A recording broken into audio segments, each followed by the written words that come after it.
Hi, I'm John Rofrano for Boris TV, and welcome to the Boris Continuum Complete for Vegas Pro training series. In this episode, we're going to take a look at camera moves. This is exciting for Vegas users because we've never had a camera inside of Vegas before. So now we've got this camera that we can use to move around these 3D objects. And in particular, I'm going to show you why you want to use a camera rather than just using transforms. So let's take a look at how we create an animation like this. I'm going to start with an empty project. We'll insert a video track, insert an empty event, and then apply BCC extruded text. Now the nice thing about these BCC plugins is, once you learn some of the common parameters on one of them, you've learned it on all. So you learn camera moves once, and then you could use the camera on all of these plugins. Let's launch the text window and enter in our text.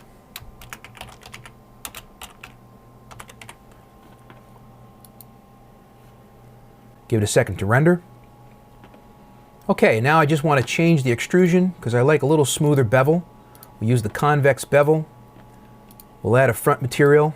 I like this nice blue plastic because it shines and it'll show you some of the lighting. And then we'll move to the transforms and just scale this a bit. I'll change my master scale. What you might think is, well, why do I need to use the camera at all? Why can't I just move around in transforms? Look, I've got this position on the Z, and I can take the position, I can move further away, and I can move closer. And what happens when I move closer? It all went dark, right? What happened there? What happened was I moved beyond the light that was in the scene. And you can say, well, I'll just adjust the lights. Yeah, but you'll be adjusting lights all day if you're going to move things around a lot. So the camera will actually move the camera within the scene so that the lights stay what they are. So let me show you the difference right away between using the positional Z and the camera. So in the transforms, once again, I'm using the Z, I come beyond the lights, and if I want to zoom in on this text, I'm out of luck. I have to go move my lights. I go down to the built-in camera, and now I'll change the position of the camera itself. And when I change the camera position, the lights stay where they are. Right? And everything is well lit all the way up to and beyond, where I am on the screen. So once you've got your scene in place, you've got all your lights in place, you might be using 2 or 3 lights in Boris. You don't have to worry about that. You move the camera around the scene, all the lights stay where you are, all the objects stay where you want them to be. So while we're here, let's look at these camera modes.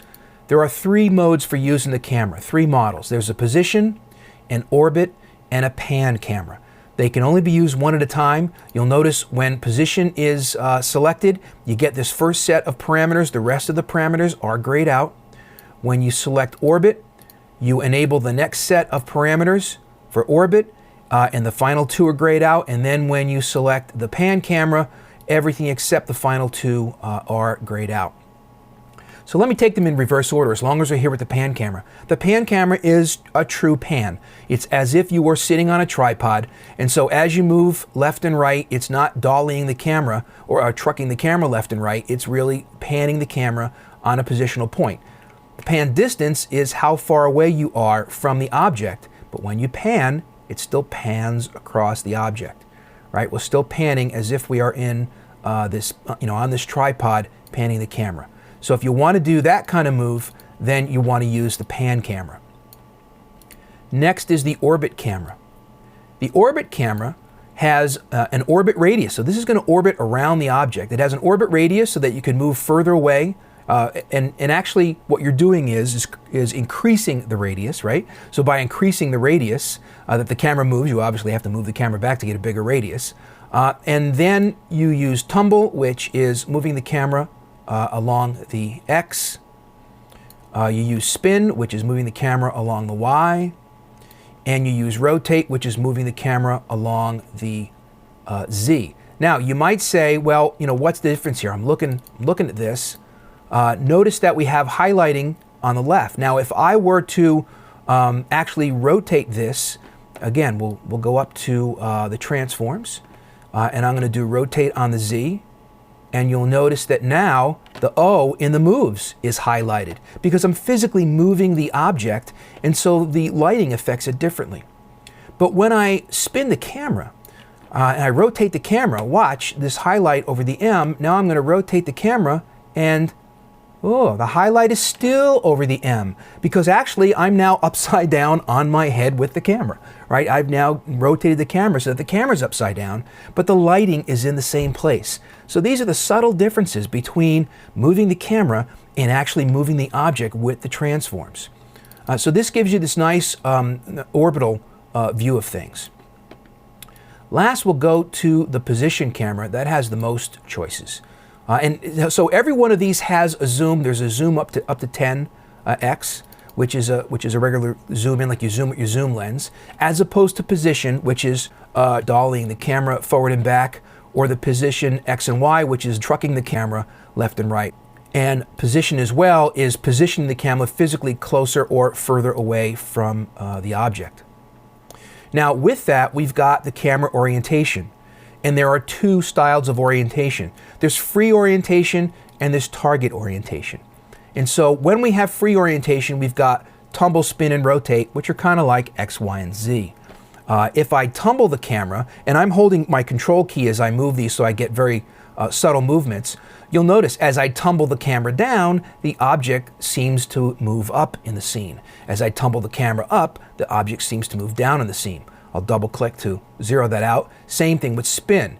As I spin the camera to the left, the object moves to the right. As I spin the camera to the right, the object appears to move to the left. So remember, when you're using tumble, spin, and rotate, you're not tumble, spin, and rotating the object, you're tumble, spin, and rotating the camera, right? So if the camera's looking right, everything else starts to move left.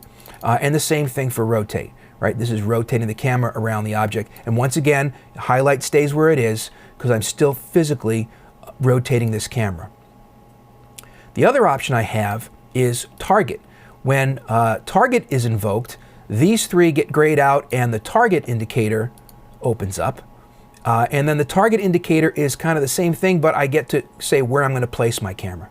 So now I'm going to target the left side, I'm going to target the right side, I'm going to target up, I'm going to target down, right? And do the same and move things in the Z space. And so that is for the target camera. So you have the ability to either use a specified target or you can come in free form. Now obviously the target is going to stay on the object. The spin will spin way out of control, right? You can spin this thing all the way around. So with the free form, you have a free form or spin 360 plus degrees. Target is going to keep it within the object, and that is for the options on the positional camera. Okay, now let's take a look at how we can animate this camera. So I think I want to animate the positional camera. So I want to move, what I want to do is, I'll recreate that initial animation. So I move the camera very close, and then I move the camera across, and then I moved it back to a neutral position, and when I moved it back to the neutral position, I rotated it as I moved it. So let's do all of those moves. In order to do that, I'm going to keyframe the position of the camera. So I click on my animate button, and that will open up this little animation timeline. I'm just going to close this down a little bit because we're limited on space. Matter of fact, I could probably bring my tracks down because there's not much happening with the tracks. So the position I'm going to animate. I'm going to animate my Z position because I'm going to move in, and then I'm going to animate my rotate because I want to make it spin. So I turn on those three keyframes, and then I get those keyframes down here, and they are locked on the first position, right? This is the first positional keyframe is already selected. So what I want to do is set up my initial positions with these keyframes. And for the initial positions, I want to move the Z in. So let me go up here and get position in there. I'm going to move in the Z to about there, and then I'm going to move my position over to this first C, and that's going to be my first keyframe. Now I want that to happen. Let's see, this is I think I want that to happen for perhaps 2 seconds, and then we're going to do a 2-second pan across. So I move the timeline indicator here, right? And I could type in, I've got it at 129, which is pretty close, but I could type in 2 seconds exactly if I want. And then I can either add a keyframe or I can just start to move things and Vegas will automatically add keyframes for me. So I'm going to add a keyframe to move over to the right. Now you're not seeing this indicator move because I don't have sync cursor to media timeline. So it's important that I turn that on and then move the cursor over. Now it's moved over to where I want it. So if you ever see that not moving, you want to put your sync cursor to timeline on. Okay, and then in about another 2 seconds, so we'll say at 4, I want to do the full pullback. Matter of fact, maybe I'll do the pullback a little bit quicker. I'm going to do the pullback at 2:15. I'm sorry, 3:15.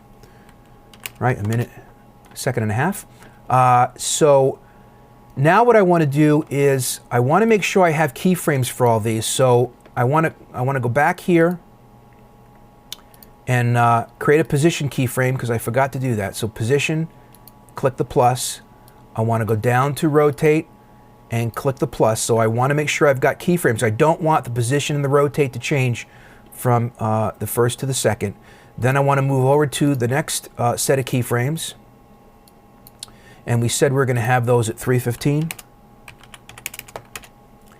And again, I want to start creating keyframes there. So I'm going to highlight position, create a keyframe. I'm going to highlight position Z, create a keyframe, and rotate, create a keyframe. All right, so that will move across, and then while it's going from the S back to the original position. So the original position with the Z is what I want to change next, and I'm just going to double click and get that back. All right, so that's going to snap my Z back. I also want to change the position on the X, so I'm going to double click there. That's going to snap me back to the middle. And what I want to do with my rotation, I'm going to highlight this rotation keyframe here. And I want to go to rotation and I want to type in 360 because I want it to rotate 360 degrees. And that's all there is to it. Now I'm going to click play from the start and we'll see what we got. Here it is panning across, moves back, and rotates while it moves back. So that was that original move that I created at the opening. So you can see with just a little bit of planning and thinking like the camera, right? Making sure that when you move the camera left, other things are going to move to the right because you're moving the camera, not the objects. You can plan your camera moves. And then now I've got this close-up, moving back. The lights are all in the right position. Everything is where it should be. So that wraps it up. If you need more information, drop by borisfx.com. This is John Rofrano for Boris TV. Until next time, thanks for watching.